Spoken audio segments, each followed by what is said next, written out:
ವೀಕ್ಷಕರೇ, ಜಾನಕಿ ಟಿವಿಯ ಸುದ್ದಿವಾಹಿನಿಗೆ ಸ್ವಾಗತ. ನಾನು ನಿಮ್ಮ ಎಂ ಮಹದೇವಸ್ವಾಮಿ. ನಾಗರಿಕ ವೇದಿಕೆ, ಪೂರ್ಣಪ್ರಜ್ಞಾ ವಿದ್ಯಾ ಕೇಂದ್ರ, ಆಂಗ್ಲ ಮಾಧ್ಯಮ, ಪೂರ್ವ ಕಿರಿಯ ಮತ್ತು ಹಿರಿಯ ಪ್ರಾಥಮಿಕ ಶಾಲೆ, ವಿಶ್ವಮಾನವ, ಜೋಡಿ ರಸ್ತೆ, ಕುವೆಂಪು ನಗರ, ಮೈಸೂರು. ಶಾಲಾ ವಾರ್ಷಿಕೋತ್ಸವ ಕಾರ್ಯಕ್ರಮವನ್ನು ಆದಿಶಕ್ತಿ ಬಂದಂತಮ್ಮ ಕಾಳಮ್ಮ ಸಮುದಾಯ ಭವನದಲ್ಲಿ ಕಾರ್ಯಕ್ರಮವನ್ನು ನಡೆಸಲಾಯಿತು. ಶಾಸಕರಾದ ಟಿ.ಎಸ್. ಶ್ರೀವತ್ಸ ಅವರು ಜ್ಯೋತಿ ಬೆಳಗಿಸುವುದರ ಮೂಲಕ ಕಾರ್ಯಕ್ರಮಕ್ಕೆ ಚಾಲನೆ ನೀಡಿದರು. ರೀನಾ ಜಾರ್ಜ್ ಅವರು ಕಾರ್ಯಕ್ರಮದಲ್ಲಿ ಮುಖ್ಯ ಅತಿಥಿಗಳಾಗಿ ಭಾಗಿಯಾಗಿದ್ದರು. ಅಲ್ಲದೆ ಹಿರಿಯ ನಾಗರಿಕರುಗಳಿಗೆ ಸನ್ಮಾನ ಮಾಡಲಾಯಿತು ಮತ್ತು ಶಾಲಾ ಮಕ್ಕಳಿಗೆ ಬಹುಮಾನ ವಿತರಣೆ, ಶಾಲಾ ಮಕ್ಕಳಿಂದ ಸಾಂಸ್ಕೃತಿಕ ಕಾರ್ಯಕ್ರಮವನ್ನು ನಡೆಸಲಾಯಿತು. ಇದೇ ಸಂದರ್ಭದಲ್ಲಿ ಬಿ.ಪಿ. ಪುಟ್ಟಸ್ವಾಮಿ, ಬಿ. ಶ್ರೀಕಾಂತ್, ಪೂರ್ಣಪ್ರಜ್ಞಾ ವಿದ್ಯಾಕೇಂದ್ರದ ಅಧ್ಯಕ್ಷರಾದ ಜೆ. ಲೋಕೇಶ್, ಶಾಲೆಯ ಶಿಕ್ಷಕ ವೃಂದದವರು, ಶಾಲೆಯ ವಿದ್ಯಾರ್ಥಿಗಳು ಸೇರಿದಂತೆ ಹಲವು ಗಣ್ಯರು ಕಾರ್ಯಕ್ರಮದಲ್ಲಿ ಭಾಗಿಯಾಗಿದ್ದರು.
ನೆರೆದಿರುವಂತಹ ಪ್ರೇಕ್ಷಕರನ್ನು ತುಂಬ ಹೃದಯದಿಂದ ಸ್ವಾಗತಿಸಲಿದ್ದಾರೆ ನಮ್ಮ ಶಾಲಾ ಸಮಿತಿ ಅಧ್ಯಕ್ಷರಾದ ಶ್ರೀಯುತ ಜೆ. ಲೋಕೇಶ್ ಸರ್ ಅವರು.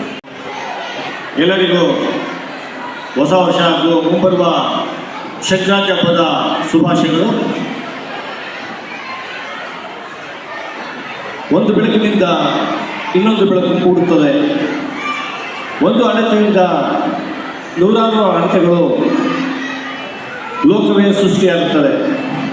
ಆ ಹೊಳೆಯುವ ಬೆಳಕಿನಿಂದ ಸುಖದ ಶಾಂತಿಯು ಸಂಕೇತದಿಂದ ಲೋಕವು ಸ್ವರ್ಗವಾಗಿ ಮೆರೆಯುತ್ತದೆ ಎಂದು ಹೇಳುತ್ತಾ ಇಂದು ನಾನು ಕಾರ್ಯಕ್ರಮಕ್ಕೆ ಮತ್ತೊಮ್ಮೆ ಎಲ್ರಿಗೂ ಸ್ವಾಗತ ಕೊಡ್ತಾ ಇದ್ದೀನಿ. ಅಧ್ಯಕ್ಷರು ಆದಂಥ ಶ್ರೀರಂಗವರು ಆಗಮಿಸಿದ್ದಾರೆ. ಅವರಿಗೂ ಸಹ ನಮ್ಮಲ್ಲಿ ಪರವಾಗಿ ಸ್ವಾಗತ ಕೊಡ್ತಾ ಇದ್ದೀನಿ.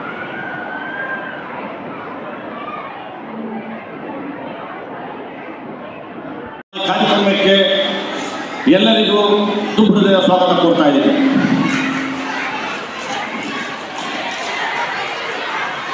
ಇಂದಿನ ಕಾರ್ಯಕ್ರಮಕ್ಕೆ ಜ್ಯೋತಿ ಬೆಳೆಸುವ ಮೂಲಕ ಆಗಮಿಸಿರುವಂಥ ಕೃಷ್ಣರಾಜ ವಿಧಾನಸಭಾ ಕ್ಷೇತ್ರದ ಸನ್ಮಾನ್ಯ ಶ್ರೀ ಟಿ ಎಲ್ ಶ್ರೀವತ್ಸ ಅವರು ಬಿಡುವಿಲ್ಲದ ಕಾರ್ಯಕ್ರಮದ ಸಹ ನಮಗೋಸ್ಕರ ಈಗ ಮಂಡ್ಯಕ್ಕೆ ಹೋಗಬೇಕು ಆದರೂ ಸಹ ಅವರು ಬಿಡುವು ಮಾಡ್ಕೊಂಡು ಮಕ್ಕಳುಗಳು ನೋಡಬೇಕು, ನಾನು ಕಾರ್ಯಕ್ರಮ ಬಂದೇ ಬರ್ತೀನಿ, ಖಂಡಿತ ಮಿಸ್ ಮಾಡಲ್ಲ ಅಂತ ಹೇಳಿದ್ರು. ಅದೇ ರೀತಿ ಬಂದು ನಮ್ಮ ಸಂಸ್ಥೆ ಇದೆ ನಾಗರಿಕರು ಸಹ ಸನ್ಮಾನಿಸ್ತೀನಿ ಅಂತ ಹೇಳಿ ಈ ನಮ್ಮ ಕಾರ್ಯಕ್ರಮ ಆಗಮಿಸಿದ್ದಾರೆ. ಅವರಿಗೆ ನಮ್ಮ ಪರವಾಗಿ ತುಂಬ ಹೃದಯ ಸ್ವಾಗತ ಕೊಡ್ತಾ ಇದ್ದೀನಿ.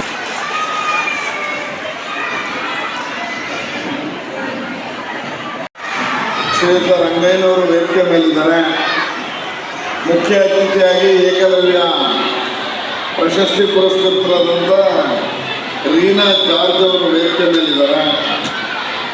ಪಿ ಕೃಷ್ಣಸ್ವಾಮಿಯವರು ಮತ್ತು ಶ್ರೀಕಾಂತ್ ಸರ್ ಅವರು ವೇದಿಕೆ ಮೇಲಿದ್ದಾರೆ. ಲೋಕೇಶ್ ಅವರು ವೇದಿಕೆಯಲ್ಲಿದ್ದಾರೆ. ಶ್ಯಾಮಲಾದೇವಿ ಮೇಡಮ್ ಅವರು ವೇದಿಕೆಯಲ್ಲಿದ್ದಾರೆ. ತಾವೆಲ್ಲರೂ ಈ ಒಂದು ಕಾರ್ಯಕ್ರಮದಲ್ಲಿ ಭಾಗವಹಿಸಿದ್ದೀರಿ. ಸೇರಿದರೆ ಅದನ್ನು ನೋಡಲಿಕ್ಕಾಗಿ ನಾವೆಲ್ಲರೂ ಬಂದಿದ್ದೀವಿ ಬಂಧುಗಳ. ಸೊ ಮಾತೇನು ತುಂಬ ಮಾತನಾಡಕ್ಕೆ ಹೋಗೋದಿಲ್ಲ. ಆದರೆ ಕಳೆದ ಒಂದು ವರ್ಷದ ಒಂದಿಬ್ಬರು ಪುಟ್ಟ ಬಾಲಕರ ಬಗ್ಗೆ ನಿಮ್ಮ ಗಮನವನ್ನು ಸೆಳೆಯಬೇಕು ಅನ್ನೋದಕ್ಕೋಸ್ಕರ ವೇದಿಕೆಯಲ್ಲಿದ್ದೀನಿ ಬಂಧುಗಳ. ಕಳೆದ ವರ್ಷದಲ್ಲಿ 7ನೇ ತರಗತಿಯನ್ನು ಓದ್ತಾ ಇರುವಂಥ 12 ವರ್ಷದ ಬಾಲಕ ಅವನು ವಿಶ್ವ ದಾಖಲೆಯ ಒಂದು ಸ್ಪರ್ಧೆಗೆ ಹೋಗಿದ್ದ. ಅವನ ವಿಷಯ ಏನಪ್ಪ ಅಂತ ಹೇಳಿದ್ರೆ, ಭಾಷಣಕ್ಕೆ ತೆಗೆದುಕೊಂಡಂಥ ವಿಷಯ ಶ್ರೀ ವಿವೇಕಾನಂದ. ಆ ವಿವೇಕಾನಂದರ ಬಗ್ಗೆ ಕಳೆದ ವರ್ಷ ವಿಶ್ವ ದಾಖಲೆಯ ಆ ಸ್ಪರ್ಧೆಯಲ್ಲಿ 14 ಗಂಟೆ 4 ನಿಮಿಷ ಮಾತಾಡಿ ಇವತ್ತು ಮೈಸೂರಿಗೆ ವಿಶ್ವ ದಾಖಲೆಗೆ ಆ ನಮ್ಮ ಮೈಸೂರಿನ ಬಾಲಕ ಪಾತ್ರನಾಗಿದ್ದಾನೆ ಅನ್ನೋದನ್ನು ನಿಮ್ಮ ಗಮನಕ್ಕೆ ತರ್ತಾ ಇದ್ದೀನಿ. ಯಾವ ಪುಸ್ತಕದಲ್ಲಿ ವಿವೇಕಾನಂದರ ಬಗ್ಗೆ ಏನೇನು ಹೇಳಿದ್ದಾರೆ ಅಂತ ನೋಡಿ ಇವತ್ತು ಮೈಸೂರಿಗೆ ಕಳೆದ ಬಾರಿ ನಮಗೆ ಪ್ರಶಸ್ತಿಯನ್ನು ತೆಗೆದುಕೊಟ್ಟಿದ್ದಾನೆ. ಇನ್ನೂ 2ನೇ ಕ್ಲಾಸಿನ ಪುಟ್ಟ ಬಾಲಕ, 2ನೇ ಕ್ಲಾಸಿನ ಬಾಲಕನಿಗೆ ಅವರ ಮನೆಯಲ್ಲಿ ಅವರ ತಂದೆ ತಾಯಿ ಅವರ ಅಜ್ಜ ಅಜ್ಜಿ ಎಲ್ಲ ಸೇರಿಕೊಂಡು ಭಾನುವಾರದಿಂದ ಶನಿವಾರದವರೆಗೆ ಯಾವ್ಯಾವ ದೇವರ ಬಗ್ಗೆ ಸ್ತುತಿಸ್ಬೇಕು ಅಂತೇಳಿ ಆ ಹುಡುಗನಿಗೆ ಹೇಳಿಕೊಟ್ಟಿದ್ರು. ಸುಮಾರು 160 ಶ್ಲೋಕಗಳನ್ನು ಆ ಹುಡುಗನಿಗೆ ಕಲಿಸಿದ್ದಾರೆ. ಅವರ ಏಜಿನ ಆ ಒಂದು ಕಾಂಪಿಟೇಷನ್ನಲ್ಲಿ ಭಾಗವಹಿಸಿದರೆ ಅವನಿಗೆ ಕೊಟ್ಟಂಥ 30 ನಿಮಿಷದಲ್ಲಿ 150 ಶ್ಲೋಕಗಳನ್ನು ಹೇಳೋ ಮುಖಾಂತರ ಇವತ್ತು ಆ ಹುಡುಗ ಮೈಸೂರಿನ ಆ ಹುಡುಗ ವಿಶ್ವ ದಾಖಲೆಗೆ ಪಾತ್ರನಾಗಿದ್ದಾನೆ. ಅವನು 2ನೇ ಬಂದಿದ್ದಾರೆ. ಈ ವೇದಿಕೆ ಮೇಲಿರುವಂಥ ರೀನಾ ಜಾರ್ಜ್ ಥರ ಯಾವುದಾದ್ರು ಒಂದು ಆಟೋಟದಲ್ಲೂ ಮುಂದೆ ಬರ್ಬೋದು. ಆ ರೀತಿಯಲ್ಲಿ ನಮ್ಮ ಮಕ್ಕಳಿಗೆ ಪ್ರತಿಭೆಗಳಿಗೆ ನಾವೆಲ್ಲರೂ ಸಹಾಯ ಮಾಡೋಣ ಅಂತ ಹೇಳ್ತಾ ತಮ್ಮೆಲ್ಲರಿಗೂ ಒಂದ್ಸರಿ 4 ಮಾತುಗಳಿಗೆ ವಿರಾಮ ಹೇಳ್ತೀನಿ. ನಮಸ್ಕಾರ.